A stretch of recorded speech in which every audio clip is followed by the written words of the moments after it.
नमस्कार विद्यार्थी मित्रांनो आणि पालकांनो. मी डॉक्टर संतोष बिरादार आज पुन्हा एकदा नवीन विषय घेऊन आपल्यासमोर आलोय. करिअर ऑप्शन्स आफ्टर 10वी नंतर करिअरच्या संधी या विषयावरती आपण डिस्कशन करणार आहोत. आताच म्हणजेच 2 दिवसापूर्वी एस-एस-सी बोर्डाचा निकाल लागला. महाराष्ट्रामधून जवळपास 16 लाख विद्यार्थी या एक्झामसाठी बसले होते आणि जर आपण बघितला तर महाराष्ट्राचा आपला एस-एस-सी बोर्डचा जो निकाल लागलेला आहे तो 94.10% लागलेला आहे. त्याचबरोबर सी-बी-एस-ई बोर्डाचा पण निकाल लागलेला आहे. तो निकाल 93.66% लागला. म्हणजे महाराष्ट्र गव्हर्नमेंटचा किंवा आपण म्हणूया की एस-एस-सी बोर्डचा निकाल सी-बी-एस-ई पेक्षा जास्त आहे. आता खऱ्या अर्थानं 10वी नंतर नेमकं काय करायचंय असा संभ्रम सर्व पालक आणि विद्यार्थ्यांच्या मनात असतो. त्यावर आपण डिस्कशन करणार आहोत. आपण जर इंट्रोडक्शनमध्ये बघितलं की 10वी नंतर नेमकं काय? कोणती फॅकल्टी निवडली पाहिजे? कोणत्या फॅकल्टीमध्ये आपल्याला अनेक प्रकारच्या संधी उपलब्ध आहेत किंवा कोणत्या फॅकल्टीमध्ये कमी संधी उपलब्ध आहेत किंवा अशा अनेक गोष्टींचं आपण जोपर्यंत डिस्कशन करणार नाही, तोपर्यंत आपल्याला समजणार नाही.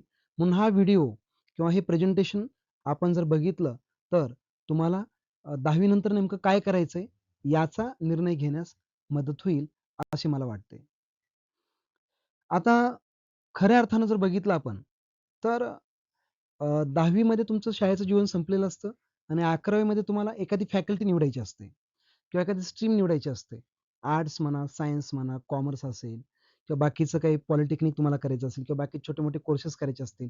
असे अनेक प्रकारचे किंवा अनंत प्रकारचे ऑप्शन्स आपल्याकडे उपलब्ध आहेत. पण काही ऑप्शन्सचा किंवा किंवा जे मेन ज्या स्ट्रीम्स आहेत, त्या मेन स्ट्रीमचा आपण ह्या प्रेझेंटेशनमध्ये काय करणार आहोत, अभ्यास करणार आहोत किंवा माहिती घेणार आहोत. त्यामध्ये पहिली स्ट्रीम आहे सायन्स स्ट्रीम किंवा सायन्स शाखा. आता जर या सायन्स शाखेबद्दल बघितलं किंवा शास्त्र शाखेबद्दल आपण जर थोडंसं डिस्कशन करायचं म्हटलं, तर सायन्स स्ट्रीममध्ये physics, chemistry, maths, biology, computer science, त्यानंतर आपण म्हणूया की अ, मराठी आणि इंग्लिश हे तर आपले म्हणजे लँग्वेजेस आहेत, यांचा आपण या ठिकाणी अभ्यास करतो. सायन्स शाखेमधून जर तुम्ही करिअरची सुरुवात केली, तर सायन्स शाखेमध्ये प्रामुख्याने सर्वजण असंच म्हणतात, की डॉक्टर आणि जर इंजिनिअर व्हायचं असेल, तर आपण काय केलं पाहिजे? सायन्स स्ट्रीममधून आपण शिक्षण घेतलं पाहिजे. पण डॉक्टर, इंजिनिअर बरोबरच सायंटिस्ट, आर्किटेक्चर, डेटा एनालिसिस्ट, त्याचबरोबर data science and AI, robotics किंवा मग त्याला आपण एरोनॉटिकल इंजिनिअरिंग त्याला म्हणूया आपण. असे वेगवेगळ्या प्रकारचे ऑप्शन्स तुम्हाला सायन्स फॅकल्टीमध्ये उपलब्ध आहेत. सगळ्यात मेन म्हणजे जर तुम्हाला सायन्स फॅकल्टीमध्ये जर अभ्यास करायचा म्हणजे प्रवेश घ्यायचा असेल, तर सर्वप्रथम तुम्हाला त्या सायन्स फॅकल्टीमध्ये किंवा तुम्हाला थोडंसं डीपमध्ये प्रत्येक विषयाचा तुम्हाला अभ्यास पण तेवढाच करावा लागतो. आणि त्याचबरोबर सायन्स फॅकल्टीमधून तुम्ही समजा करिअर केलं, तर तुम्हाला मल्टिपल ऑप्शन्स तुम्हाला त्या ठिकाणी करिअरसाठी उपलब्ध आहेत, असं मला या ठिकाणी आवर्जून सांगावं वाटतं. पुढे जाऊया आपण. पुढची शाखा आपण बघूया आर्ट्स फॅकल्टी. आता आर्ट्स फॅकल्टीमध्ये किंवा त्याला म्हणू की आपण कोणकोणत्या विषयांचा आपण अभ्यास करतो? हिस्ट्री असेल, political science, psychology, sociology, geography, Marathi, English हे तर सब्जेक्ट आहेत. अर्थशास्त्र अशा अनेक विषयांचा अभ्यास आपण कुठे करतो? आर्ट्स फॅकल्टीमध्ये करतो. आता आर्ट्स फॅकल्टीमध्ये समजा आपण काय केलं, जर आपण आपल्या करिअरची सुरुवात करायचं ठरवलं, तर आपलं भविष्य काय? मग तुम्हाला एम-पी-एस-सी करता येईल पुढे जाऊन, यू-पी-एस-सीची एक्झाम देता येईल तुम्हाला, जर्नलिझममध्ये तुम्हाला करिअर करता येईल, लॉ फील्डमध्ये करता येईल, टीचिंग फील्डमध्ये करता येईल. त्याचबरोबर आजकाल जर आपण जर बघितलं, बऱ्याच वेगवेगळ्या देशामध्ये म्हणा किंवा आपल्या भारतामध्ये विविध प्रकारच्या भाषा बोलल्या जातात. त्या भाषेमधचा जर आपण तुम्ही वेगवेगळ्या प्रकारच्या भाषांचा अभ्यास केला, तर तुम्हाला लँग्वेज ट्रान्सलेटर म्हणून सुद्धा वेगवेगळ्या करिअरच्या संधी उपलब्ध आहेत, असं मला वाटतं. आपण जर बघितलं की आर्ट्स फॅकल्टीमध्ये ज्यांना काहीतरी अ, अ, सृजनशीलता, क्रिएटिव्हिटी त्याच्याकडे आपण म्हणतो किंवा फ्लेक्सिबल, ज्यांना असं वाटतं बाबा की मला काहीतरी वेगळं करायचंय अभ्यासाबरोबरच, असे लोक तुम्ही किंवा असे विद्यार्थ्यांनी आर्ट्समध्ये प्रवेश घ्यायला काही हरकत नाही. त्यानंतर पुढची स्ट्रीम किंवा पुढची शाखा आहे, आपण म्हणतो की कॉमर्स शाखा किंवा तर आपण म्हणूया की वाणिज्य शाखा. मित्रांनो, मी थोडंसं वेगळ्या अँगलनं सांगेन की वाणिज्य शाखेमध्ये आपण जर बघितलं, अकाउंटन्सी हा मुख्य विषय आहे, पण त्याचबरोबर बिझनेस स्टडीज असेल, इकॉनॉमिक्स असेल, मॅथेमॅटिक्स सुद्धा हा विषय कॉमर्समध्ये तुम्हाला घेता येतो. त्याचबरोबर ओ-सी-एम म्हणजे मॅनेजमेंटचा विषय आहे. SP जसं की बँका किंवा मग वेगवेगळ्या कंपन्या यांच्याशी कसा पत्र व्यवहार करतात, याचा अभ्यास तुम्हाला SP मध्ये शिकवला जातो. आता कॉमर्स फॅकल्टीमध्ये जर तुम्ही ही शाखा निवडली, तर तुमचं भविष्य काय? किंवा तुम्हाला भविष्यामध्ये करिअरमध्ये काय-काय ऑप्शन्स तुम्हाला उपलब्ध असतील? तुम्हाला चार्टर्ड अकाउंटंट होता येईल तुम्हाला. तुम्हाला CS म्हणजे कंपनी सेक्रेटरी तुम्हाला करता येईल. तुम्हाला बँकेमध्ये नोकऱ्या मिळतील. तुम्हाला मार्केटिंगमध्ये जॉब मिळेल. त्याचबरोबर तुम्हाला इन्शुरन्स कंपनीज असेल, IT सेक्टर असेल, कॉल सेंटर असेल. त्याचबरोबर अकाउंटंटची जॉब छोट्या-मोठ्या शॉपमध्ये किंवा एखादं सोनाराचं दुकान घ्या, एखादा छोटा-मोठा मॉल घ्या किंवा मोठे-मोठे मॉल्स असतात त्या ठिकाणी अकाउंटंट, कॅशियर, बॅक ऑफिसला तुम्ही ऑपरेशनमध्ये काम करू शकता. Debit card, credit card. त्याचबरोबर म्हणजे कॉमर्स फील्डमध्ये आपण जर बघितलं, तर कॉमर्स फील्डला तुम्हाला अनंत किंवा खूप मोठ्या प्रमाणामध्ये तुम्हाला नोकरीचे ऑप्शन्स तुम्हाला उपलब्ध होतात.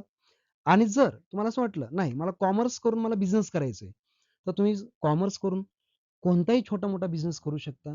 त्या बिझनेसमधून लोकांकडून म्हणजे नोकरी मागण्याऐवजी आपण बिझनेस करून काय करू शकतो, लोकांना नोकरी किंवा जॉब देऊ शकतो. असं अ, म्हणजे एक चांगली फील्ड ही एक कॉमर्स आहे. म्हणून मी या ठिकाणी तुम्हाला हे सगळे पर्याय सांगितले. त्याचबरोबर टीचिंग फील्डमध्ये तुम्हाला करिअर करता येतं. तुम्हाला पोलीस भरतीमध्ये जाता येतं तुम्हाला. तुम्हाला MPSC करता येतं. तुम्हाला UPSC करता येतं. असे अनंत स्वरूपाचे ऑप्शन्स तुम्हाला कॉमर्स फॅकल्टीमध्ये आहेत. आता सगळ्यात महत्त्वाचं म्हणजे मित्रांनो, एक गोष्ट तुम्हाला सांगू या ठिकाणी मला सांगावीशी वाटते, की जर तुम्हाला तुमच्या डोक्यामध्ये काही वेगवेगळ्या आयडियाज असतील, बिझनेसच्या असतील किंवा नोकरीच्या संदर्भाच्या असतील, त्या आयडियाला एक चांगलं वातावरण तुम्हाला कॉमर्स फॅकल्टीमध्ये मिळतं. जर तुमच्याकडे विचार करण्याची प्रवृत्ती असेल, तुम्हाला नवीन-नवीन काहीतरी करायचं असेल, तुमच्या डोक्यात काही असेल, तर तुम्ही कॉमर्स फॅकल्टीमधून तुम्ही बिझनेस करून त्या ठिकाणी तो बिझनेस डेव्हलप जर केला, तर तुम्ही कोट्यवधी रुपये कमवूही शकता, लोकांना रोजगार सुद्धा उपलब्ध करून देऊ शकता. त्यानंतर आपण जर बघितलं व्होकेशनल किंवा स्किल बेस्ड कोर्सेस.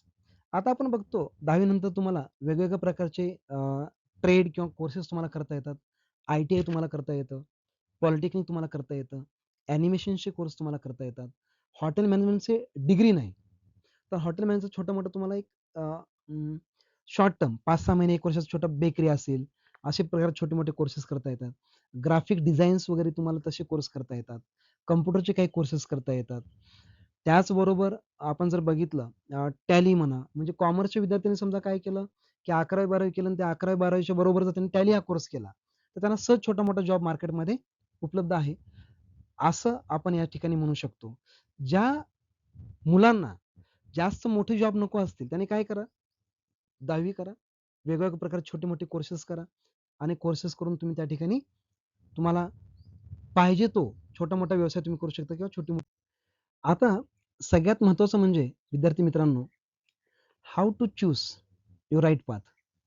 एक लक्षात घ्या, आपण आर्ट्स, सायन्स, कॉमर्स आणि 10वी नंतर जे काही शॉर्ट टर्म कोर्सेस आहेत किंवा डिप्लोमा असेल, पॉलिटेक्निक असेल, याबद्दल आपण चर्चा केली. आता खऱ्या अर्थानं जर तुम्हाला तुमची फॅकल्टी निवडायची असेल, तर ती फॅकल्टी निवडत असताना कोणत्या गोष्टीकडे अधिक लक्ष देणं आवश्यक आहे, यावर आपण डिस्कशन करू. Number 1, know your interest. तुमची आवड कशामध्ये आहे, हे सर्वप्रथम तपासून घ्या. माझा मित्र कॉमर्स घेतो मी कॉमर्स घेतो. माझा मित्र सायन्स घेतो मी सायन्सला जातो. माझी मैत्रीण आर्ट्सला चालली म्हणून मी आर्ट्सला जातो. असं करू नका. तुम्हाला कशामध्ये इंटरेस्ट आहे आणि तुम्हाला फ्युचरमध्ये तुमचं गोल काय, हे लक्षात ठेवा आणि मग फॅकल्टी निवडा. त्यानंतर तुमची स्ट्रेंथ काय? मग तुमच्याकडे जमेची बाजू काय? आता फॉर एक्झाम्पल एखाद्या मुलाला भाषण खूप चांगलं करता येतं. त्याची स्ट्रेंथ झाली. एखाद्या मुलाचं मॅथ्स खूप पक्का असतं. हे त्याची स्ट्रेंथ झाली, जमेची बाजू झाली. एखाद्या मुलाचं इंग्लिश खूप चांगलं असतं. म्हणजे तुमच्याकडे काय स्ट्रेंथ आहे? तुम्हाला कशामध्ये आवड आहे? तुमच्याकडे जमेच्या कोणकोणत्या बाजू आहेत? याचाही विचार तुम्ही करणं आवश्यक आहे फॅकल्टी निवडत असताना. त्यानंतर तुम्हाला ज्या फॅकल्टीमध्ये तुम्हाला करिअर करायचं असेल किंवा जी फॅकल्टी निवडत असताना किंवा निवड करत असताना तुम्हाला काही अडचणी येत असतील, तर तुम्ही काय करा, त्या फॅकल्टीमध्ये किंवा त्या स्ट्रीममध्ये किंवा त्यामध्ये जे काम करणारे लोक आहेत, मार्गदर्शक आहेत, आमच्यासारखे शिक्षक असतील, काही जण प्रोफेशनल्स असतील आमच्यासारखे, अशा लोकांकडून तुम्ही काय करू शकता, सल्ला घेऊ शकता, जेणेकरून तुम्हाला तुमची फॅकल्टी निवडण्यासाठी एक हेल्प होऊ शकते. त्याचबरोबर आता मार्केटमध्ये अनेक प्रकारचे सॉफ्टवेअर आलेले आहेत. तुम्ही काही टेस्ट पण देऊ शकता. पण त्या टेस्ट कशा असल्या पाहिजेत? अगदी कमी खर्चाच्या असल्या पाहिजेत. ती टेस्ट दिली म्हणजेच आपण त्यामध्ये खूप इंटरेस्ट आहे आणि ती टेस्ट दिली नाही म्हणजे असंही काही नाही. तुम्ही मुख्य करून काय करा, तुमचे वडीलधारी जे माणसं आहेत, शिक्षक असतील किंवा प्राध्यापक असतील, तुमचे आई-वडील असतील, घरामध्ये मोठे बहीण-भावंड असतील, या सर्वांशी चर्चा करा आणि सर्वांशी चर्चा करून मग निर्णय घ्या. अन्यथा काय होतं, आपला निर्णय चुकण्याची शक्यता असते. आणि जर तुम्हाला कधीही कसल्या प्रकारची अडचण आली, तर आम्ही तर या ठिकाणी तुम्हाला मदत करण्यासाठी उपलब्ध आहोतच.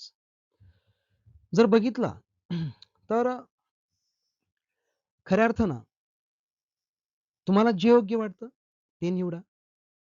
इतरांचं कॉपी करू नका. माझे मित्र किंवा मैत्रीण ती साईड किंवा ती फॅकल्टी निवडतात म्हणून मी निवडली पाहिजे. तो हा कोर्स करतोय म्हणून मीही तोच कोर्स केला पाहिजे, असं अजिबात नाही. मगाशी तुम्हाला सांगितल्याप्रमाणे तुम्हाला तुमचं जे कॉलेज जीवन आहे, जर सक्सेस करायचं असेल, तर तुमच्याकडे काय पाहिजे? तुमच्याकडे क्युरिओसिटी पाहिजे. तुमच्याकडे उत्सुकता पाहिजे. त्याचबरोबर नेहमी नवीन-नवीन शिकण्याची तुमची इच्छा पाहिजे आणि सगळ्यात महत्त्वाचं म्हणजे तुमचा तुमच्यावरती पूर्ण विश्वास असला पाहिजे, की मी सर्व विचार करून ही फॅकल्टी निवडणार आणि या फॅकल्टीमध्ये किंवा ह्या स्ट्रीममध्ये माझं फ्युचर खूप ब्राईट असणार. हा कॉन्फिडन्स किंवा विश्वास तुमच्या स्वतःवरती असणं अत्यंत आवश्यक आहे, असं मला वाटतं. आणि जर तुम्हाला काही मदत लागली, तुम्हाला असं वाटलं, मला गाईडन्सची गरज आहे, सर किंवा मॅडम किंवा व्हॉटएव्हर किंवा जे कोणी असतील, तर तुम्ही मला डायरेक्ट मेसेज करू शकता. तुम्ही मला मेल करू शकता. माझा कॉन्टॅक्ट नंबर मी तुम्हाला देईन. मी माझा मोबाईल नंबर आणि मेल आयडी तुम्हाला दिलेला स्क्रीनवर तुम्हाला दिसत असेल. त्यावर तुम्ही कॉन्टॅक्ट करा. त्याचबरोबर तुम्ही अ, मला सोशल मीडियावर सुद्धा फॉलो करू शकता. Facebookला मी आहे, Instagramला आहे. X जे सोशल हँडल आहे त्या ठिकाणी पण मी उपलब्ध आहे. Threadsला आहे आणि सगळ्यात महत्त्वाचं म्हणजे माझं एक सेपरेट YouTube चॅनल पण आहे. जे की doctor Santosh Biradar wealth wise ह्या YouTube चॅनलचं माझं नाव आहे. अशा वेगवेगळ्या प्लॅटफॉर्मवरती मी अवेलेबल आहे. जर तुम्हाला वाटलं की खूप छान व्हिडिओ आहे, यातून तुम्हाला काहीतरी मदत होणार आहे, तर तुम्ही हा व्हिडिओ तुमच्या मित्रांना शेअर करा, नातेवाईकांना शेअर करा, जेणेकरून त्यांना 11वी मध्ये आपलं करिअर निवडताना एक थोडीशी मदत होईल, हेल्प होईल. आणि मी तुम्हाला मगाशी सांगितल्याप्रमाणे तुम्ही मला डायरेक्ट कॉन्टॅक्ट करू करू शकता. WhatsApp करा, फोन करा, मेल करा किंवा तुम्ही मला डायरेक्ट मेसेज वेगवेगळ्या सोशल मीडियाच्या द्वारे तुम्ही करू शकता. मी आपल्या सर्वांसाठी उपलब्ध आहे. एवढे बोलून मी या ठिकाणी थांबतो. Thank you very much.